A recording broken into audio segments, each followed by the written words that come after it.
오늘 우리에게 주시는 하나님의 말씀은 신약성경 누가복음 24장 44절에서 49절 말씀입니다. 신약성경 141면입니다.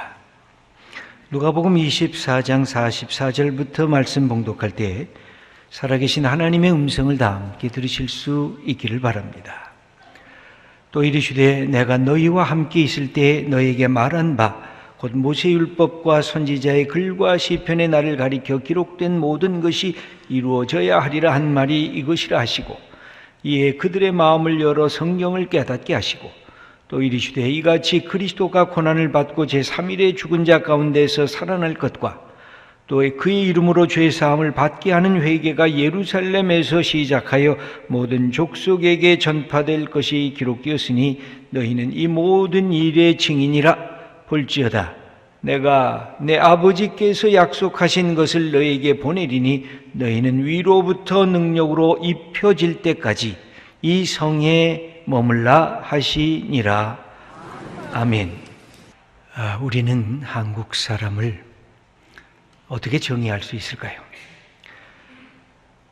우리가 살아가는 모습, 또 우리의 삶의 문화적인 특징을 우리는 무엇이라고 여기고 있는 것일까요? 한국 이미지 커뮤니케이션 연구원에서 작년에 한 540명 한국인과 외국인을 대상으로 조사한 설문조사가 있었습니다. 한국이 가장 자랑할 만한 문화, 뭘까? 이것은 아마 문화라고 하기에는 일종의 삶의 양식이라고도 할 수 있을 것 같습니다. 첫 번째가 빠르고 편리한 음식 배달 문화, 이렇게 얘기했습니다. 한국인은 55%가, 외국인은 51%가 그렇게 지적을 했습니다. 두 번째로는 24시간 열려있는 문화. 우리는 24시간 모든 것을 할 수 있는 그런 문화적 자리에 들어있다, 그렇게 얘기를 했습니다. 그 다음에 계속해서 한국을 가장 잘 나타내는 말의 표현이 뭘까? 그랬더니 첫 번째가 빨리빨리였습니다. 한국인 48%, 외국인은 무려 64%가 한국인을 가장 잘 나타내는 게 빨리빨리다, 제일 먼저 배우는 단어이기도 했습니다. 두 번째는 역동적이다, 이런 말을 사용했습니다. 그만큼 한국인들의 이 조급하고 모든 것을 빨리 처리하지 않으면 그것을 싫어하는 그 모습을 그려주고 있습니다. 빨리빨리라고 하는 것은 조급하다고 하는 뜻일 겁니다. 그 조급하다는 그것이 우리의 체질 속에 아예 배어 있습니다. 우리는 쉽게 기다릴 줄 모릅니다. 줄 서는 거 그렇게 좋아하지 않습니다. 대형마트에 가면 어느 계산대가 빨리 계산을 끝낼 수 있을까? 그 자리에 섭니다. 우린 고속도로를 드라이브 할 때도 어떤 줄에 서야 더 빨리 갈 수 있을 것인가 염두에 두면서 운전합니다. 우리는 용량이 더 큰 컴퓨터를 좋아하는데 내가 사용하는 것보다 훨씬 더 용량이 큰 컴퓨터를 사용을 합니다. 더 사양이 좋은 핸드폰을 사는 이유도 어떻게 하면 빨리빨리 활용을 할 수 있을 것인가, 여기에 관심이 많기 때문에 그렇습니다. 그래서 우리 사회가 어느덧 변화되고 있습니다. 기다리지 않는 사회, 기다릴 수 없는 사회, 기다림이 사라진 사회로 변모되고 있습니다. 그러다 보니까 우리의 인간관계 속에 인정에 메마르게 됩니다. 각박하고 척박한 사회로 변질이 되어 가고 있습니다. 그것은 우리를 슬프게 하는, 안타깝게 하는 것 중에 하나일 것입니다. 여러분, 산다는 게 뭘까요? 산다는 것은 다른 말로 표현하면 기다림을 가슴에 품고 사는 것을 뜻하는 것입니다. 왜냐하면 삶이란 기다림의 연속이기 때문에 그렇습니다. 우리는 혼자 있어도 전화를 기다립니다. 누군가가 SNS로 문자가 내게 오기를 기다립니다. 내게 연락을 하고 누군가가 다가오기를 기다립니다. 이 기다림 속에는 만남을 바라는 인간의 소망이 그 속에 들어가 있습니다. 여러분, 기다림이 없다고 하면 어떻게 될까요? 우리의 그 시간은 빈 허공을 때리는 시간이 되고 맙니다. 우리가 머무르는 자리는 빈 공간, 아무 의미 없는 공간으로 사라지고 마는 것입니다. 기다림이 없는 사람은 어딘가 광야에 홀로 내버려진 존재처럼 그렇게 버려지고 맙니다. 무관심의 대상이 됩니다. 기다린다는 것은 빈 시간에 내 마음을 채워넣는 것입니다. 빈 공간에 내가 있어야 할 존재의 가치를 그 안에 부여하는 일이 바로 기다림을 가진 사람들이 갖게 되는 축복입니다. 이 기다림은 사랑하는 마음이 있으면 더욱 커집니다. 사랑하는 사람들, 애인을 기다리는 사람들, 출장을 나간 남편을 기다리는 아내들, 자녀가 시험 합격하기를 기다리는 부모들, 거기에는 사랑하는 마음이 함께 들어가면 이 기다림이 자꾸 커지는 것입니다. 여러분에게 시 한 편을 소개하겠는데 전체를 못 소개하고 그 중에 일부만을 소개하려고 합니다. 황지우의 너를 기다리는 동안, 이런 제목의 시입니다. 네가 오기로 한 그 자리에 내가 미리 가. 너를 기다리는 동안 다가오는 모든 발자국은 내 가슴에 쿵쿵거린다. 바스락거리는 나뭇잎 하나도 다 내게 온다. 기다려본 적이 있는 사람은 안다. 세상에서 기다리는 일처럼 가슴 애리는 일 있을까? 사랑하는 이여, 오지 않는 너를 기다리며 마침내 나는 너에게 간다. 아주 먼 데서 나는 너에게 가고 아주 오랜 세월을 다하여 지금 오고 있다. 아주 먼 데서 지금 천천히 오고 있는 너를 기다리는 동안 나도 가고 있다. 이것은 기다림이란 그냥 수동태가 아니라는 것입니다. 기다림이란 그냥 모든 것을 넋놓고 가만히 있는 것이 아니라는 것입니다. 가장 적극적인 다가섬이 바로 이 기다림인데, 사랑이 있는 기다림은 전부 다 그렇습니다. 여러분, 사랑하는 마음으로 기다려본 적이 있습니까? 얼마나 가슴이 아프면서 내 온 실존 전체가 그 기다림 속에 투여가 됩니까? 기다림이란 인생을 아름답게 만들고 인생을 풍성하게 만드는 하나님의 축복인 것입니다.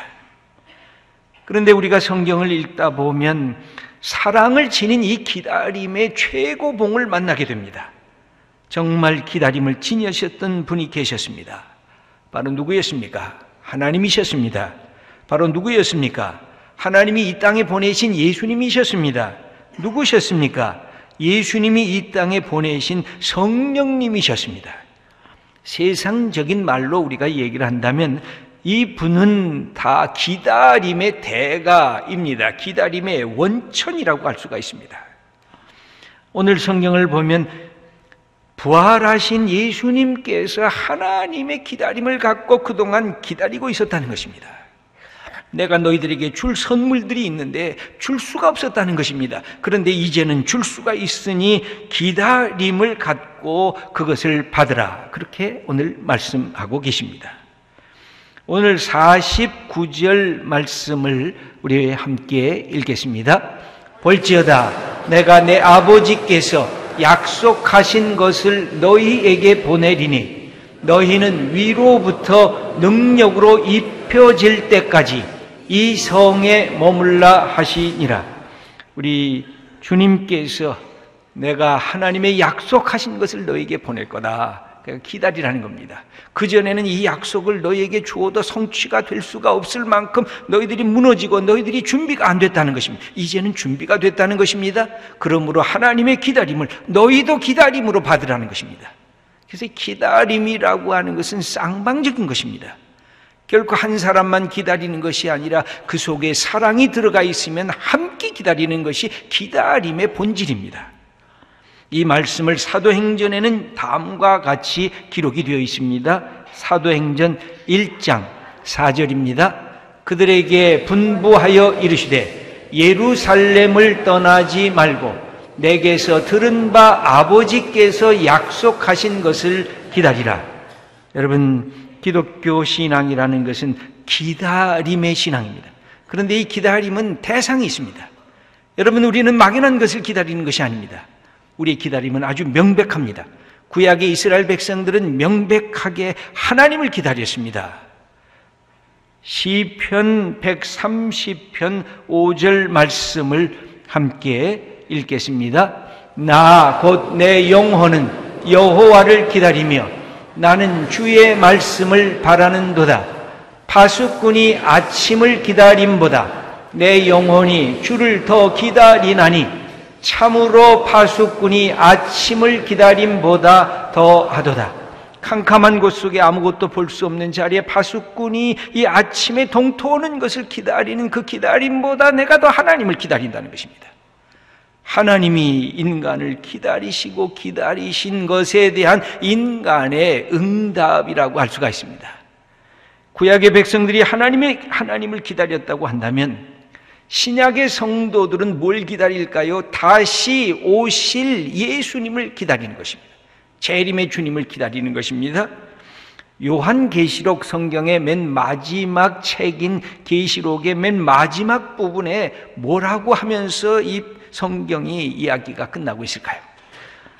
계시록 22장 20절 말씀을 우리 함께 읽겠습니다.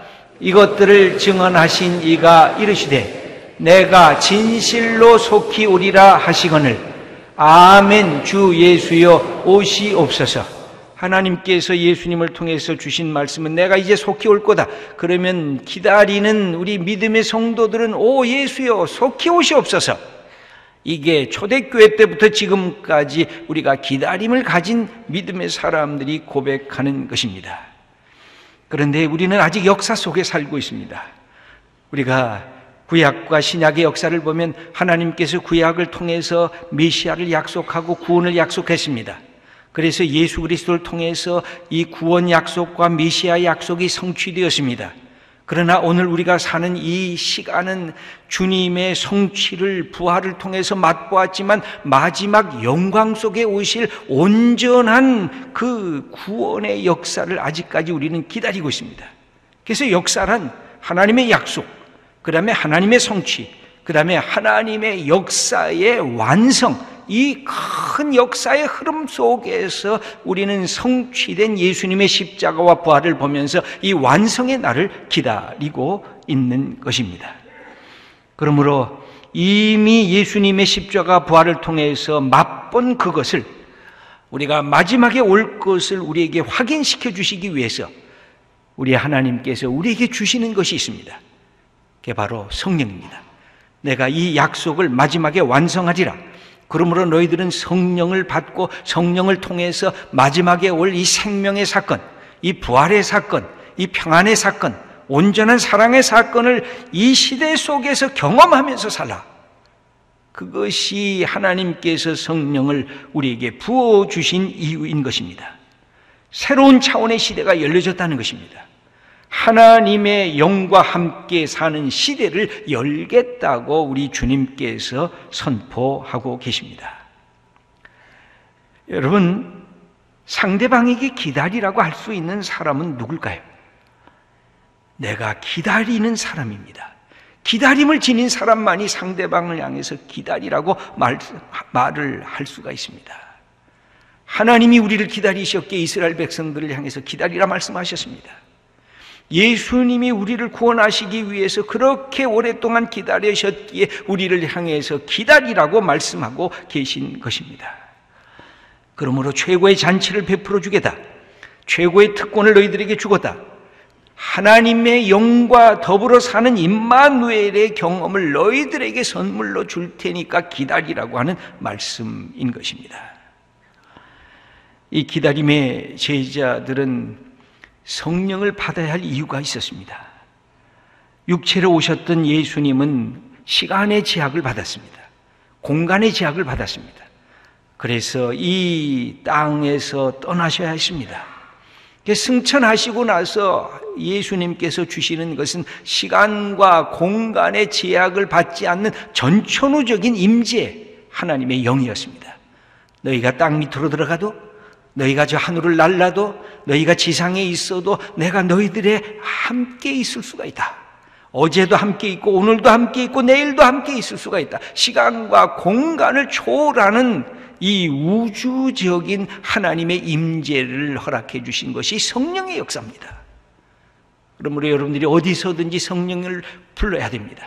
길을 가다가도, 걷다가도, 친구를 만나가도, 직장에서 일하다가도, 가정주부가 집에서 식사를 준비하다가도, 내가 드라이브를 하다가도 어디 있든지 하나님의 예수님의 이름을 통해서 성령의 충만하고 임재하실 것을 요청할 수 있는 그 길을 우리 주님께서 열어주신 것입니다. 이 기다리라고 하는 것은 무슨 뜻입니까? 결코 절망하지 말라는 것입니다. 어제의 과거의 어두운 그림자 속에 갇혀 살지 말라는 것입니다. 어제 것은 어제로 다 뒤집어 다 내버리라는 것입니다. 이 기다림을 가질 수 있는 사람은 겸손한 자만이 가질 수가 있습니다. 여러분, 뭔가 가진 사람들은 기다림이 점점 사라집니다. 내가 돈이 많다, 내가 권력이 많다, 내가 세상에서 잘 나간다, 내가 하는 것 모든 것이 잘 풀리고 있다, 이런 사람들은 기다림이 없습니다. 여러분, 예수님께서 산상설교를 하면서 왜 가난한 자가 복이 있다고 말씀하셨을까요? 왜 애통하는 자가 복이 있다고 말씀했을까요? 당대 어느 누구도 그렇게 말할 수가 없었습니다. 왜 그렇습니까? 그들에게는 기다림이 있기 때문에, 그들은 마음속엔 기도의 소원이 있기 때문에 그들이 진정으로 복된 자라고 말씀을 해주고 있는 것입니다. 그렇다고 하면 이 기다림을 갖고 성령을 받았던 이 제자들에게는 어떤 변화가 나타난 것일까요? 첫 번째, 기다림을 통해서 그들은 3인칭의 신앙이 1인칭으로 바뀌어지게 됐습니다. 부모의 신앙이 내 신앙으로 바뀌어졌습니다. 아내의 신앙이 내 신앙으로, 남편의 신앙이 내 신앙으로, 친구의 신앙이 내 신앙으로 바뀌어지는 것, 1인칭의 신앙으로 변화되는 이 중심에는 기다림의 영을 가진 사람들의 기도가 있는 것입니다. 그렇지 않으면 우리는 어머니의 신앙만을 갖고 우리의 일생을 살아갈 수도 있습니다. 우리는 아내의 신앙만을 갖고 곁에서 따라가면서 인생을 끝마칠 수도 있습니다. 그러나 내 신앙이 되려고 하면 기다림이 내게 있어야 됩니다. 사모하는 마음이 있어야. 부모님의 신앙이 내 신앙으로, 아내와 남편의 신앙이 내 신앙으로 바뀌어지는 삶의 역동적인 하나님의 은혜를 깨달을 수 있는 그것을 위해서 주님은 기다리면서 하나님의 것을 내 것으로 삼으라는 것입니다. 여러분, 두 번째 성령의 역사를 받으면서 이들이 변화된 삶의 축복이 있었습니다. 그것은 뭐였을까요? 나라고 하는 나 자신에게 묶여져 있는 나를 해체시키라는 겁니다. 나의 교만에 묶여져 있고 나의 탐욕에 묶여져 있는 나를 부수시는 분이 성령이시라는 것입니다. 나라고 하는 한계성을 뛰어넘게 하시는 분, 그분 앞에 너를 노출시키라는 것입니다. 여러분, 성령의 역사는 이제부터 네 영과 네 마음과 네 욕심으로 인생을 살지 말고 하나님의 영과 하나님의 진리와 하나님의 생명의 영에 의해서 네 마음을 열고 새로운 인생을 살아가라고 우리들에게 부탁하는 것입니다. 그래서 어떻게 됐습니까? 성령이 오기 전에 예수님의 제자들의 관심은 자기의 명예였습니다. 자기의 출세였습니다. 예수님을 따라가면서도 내가 얼마나 너희보다 잘났는가를 보여주고 싶은 것이었습니다. 그런데 성령을 받은 다음에 그들의 목표가 바뀌어졌습니다. 이제는 예수님의 마음, 하나님의 마음을 품게 됐습니다. 내가 어떻게 주님을 위해서 쓰임받는 존재가 될까? 어떻게 예수님의 사명을 가진 사람이 될까? 내게 주신 꿈이 하나님이 주신 꿈으로 바뀌어지기 시작했습니다. 그때 예수님께서 이들을 사용하실 수가 있게 된 것입니다. 너는 나의 증인이 되라. 너는 이웃을 위한 사람이 되라. 너는 하나님의 마음을 품은 사람이 되라. 그렇게 우리들의 마음을 열어주신 분이 바로 성령의 역사였던 것입니다. 하나님께서 오늘도 우리에게 이 기다림이라는 복을 주십니다. 이 성령께서 주시는 이 축복을 누리며 우리에게 살아가기를 원하고 계십니다. 여러분, 그래서 성령의 역사에 우리가 접하게 되면 내 계획을 많이 세우는 것이 나쁜 것이 아닙니다. 그러나 이 계획이 하나님의 계획인가? 하나님도 좋아하시는 계획인가? 이것을 내 마음속에 품지 아니하면 우리의 이 생각이 내 생각 속에 꽉 묶여질 수밖에 없습니다. 그래서 예수님은 기다리라는 겁니다. 성령의 역사를 기다리라는 것입니다. 예수님께서 제자들에게 비유를 가르치시면서 이런 말씀을 한 기록이 있습니다. 누가복음 11장 13절을 보면 예수님께서 성령이 최고의 선물이다, 그렇게 말씀을 하십니다. 여러분, 우리가 매일매일 뭘 구하고 있습니까? 그런데 이 예수님의 마음을 알면 첫 번째 구할 것이 이 대상이 달라지게 될 겁니다. 함께 읽어보겠습니다. 너희가 악할지라도 좋은 것을 자식에게 줄 줄 알거든 하물며 너희 하늘 아버지께서 구하는 자에게 성령을 주시지 않겠느냐 하시니라. 너희가 악한 자라도 너희가 떡을 달라는데 돌을 줄 아비가 있겠느냐? 생선을 달라고 하는데 뱀을 줄 아비가 있겠느냐? 사람 아버지도 좋은 것을 주는데 하물며 하늘에 계신 아버지께서 우리에게 최고의 선물로 주시는데 그 최고의 선물이 무엇입니까? 성령이라는 겁니다. 하나님의 마음, 예수님의 마음, 하나님이 우리의 향한 인생의 계획을 갖고 있는 하나님의 뜻, 이 모든 것을 다 알고 계시는 성령을 우리 마음에 선물로 주시는 그 하나님의 그 뜻을 기억하고 먼저 성령을 구하라고 우리들에게 가르쳐주고 계십니다. 여러분, 우리가 이 기다릴 때 한 가지 더 생각해야 할 것이 있습니다. 기다림이라고 하는 단어가 wait 또는 그 다음에 for라고 하는 전치사를 붙이게 됩니다. 근데 이건 기다린다는 뜻도 있지만 시중들다, 섬긴다라는 뜻이 그 안에 담겨져 있습니다. 기다린다는 것은 뭘까요? 무료하게 아무것도 하지 않고 시간을 때운다는 의미가 아닌 것입니다. 준비하고 있다는 것입니다. 내가 위에서 살아갈 그 준비를 하고 있다고 하는 뜻입니다. 예수님께서 그래서 우리들에게 친히 그 모범을 보여주신 것입니다. 부활의 능력을 경험하게 될 때에 제자들이 예수님이 부활하신 분인 것을 안 것은 주님, 내가 그 손에 못 박힌 것 좀 보게 해주세요. 그 옆구리에 창에 찔린 것 좀 보게 해주세요. 그 예수님의 고난의 흔적을 보면서 부활하신 분이구나 하는 사실을 깨닫게 된 것입니다. 여러분, 부활의 이 능력을 경험하고 싶으십니까? 곳곳에 우리의 주위를 보면 뭔가 고난의 흔적을 받은 그 자리에 부활의 역사가 일어나는 것입니다. 우리 어머님의 자녀들을 위한 고난과 눈물과 그 아픔 때문에 자녀들이 이렇게 성장하게 된 것입니다. 여러분, 우리 교회가 이렇게 예배드릴 수 있는 축복에는 기도하는 주님의 자녀들이 있습니다. 작은 예수님의 순환의 흔적들이 있는 것입니다. 주일이면 재직회 부서가, 권사회가, 교회 학교 교사들과 찬양대원들과 촬영 봉사자들과 경조부원들과 남녀 선교회의 많은 사람들이 애를 쓰고 있습니다.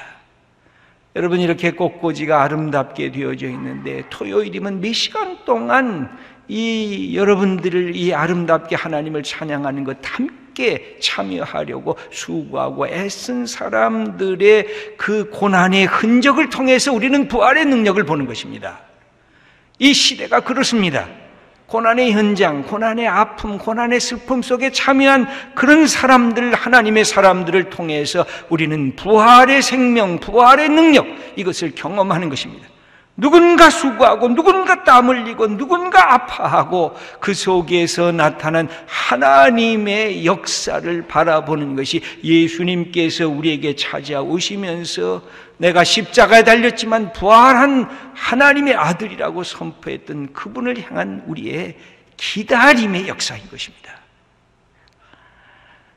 사랑하는 귀한 성도 여러분, 우리가 예수님처럼 손에 못 박히고 옆구리에 창으로 찔림을 받지 않았지만 지금도 예수님의 흔적을 갖고 살아가는 그런 사람들 속에서 부활의 능력이 나타나는 것입니다. 이걸 기다림의 눈으로 보는 것입니다. 기다림의 영으로 보는 것입니다. 그 속에서 하나님의 성령의 역사가 나타나는 것. 여러분, 이 시대가 그렇습니다. 누구도 고난받지 않으려고, 누구도 아파하지 않으려고 할 때 우리 믿음의 성도들이 이 시대의 아픔과 슬픔과 외로움을 껴안고 그곳에서 기다림을 갖고 함께 참여할 때, 여러분, 그것이 부활의 능력으로 우리에게 나타나는 것입니다. 우리 하나님께서 보여주신 십자가와 부활, 이 성령의 역사는 생각하면 생각할수록 신묘, 막측한 비밀이 들어가 있습니다. 오늘도 이 비밀을 알고 우리가 기다림의 영을 가졌사오니 주님, 내게 성령의 충만한 영으로 나를 채워주시옵소서. 오늘도 고백하며 이 성령의 역사를 갖고 세상을 향해 아직도 기다림의 영을 이 기다리는 사람들에게 예수님의 이 사랑과 은혜를 증거하는 복된 성도님들 다 되시기를 축원합니다. 하나님 아버지, 감사합니다. 우리 기다리는 믿음의 사람들에게 성령을 부어주셨습니다.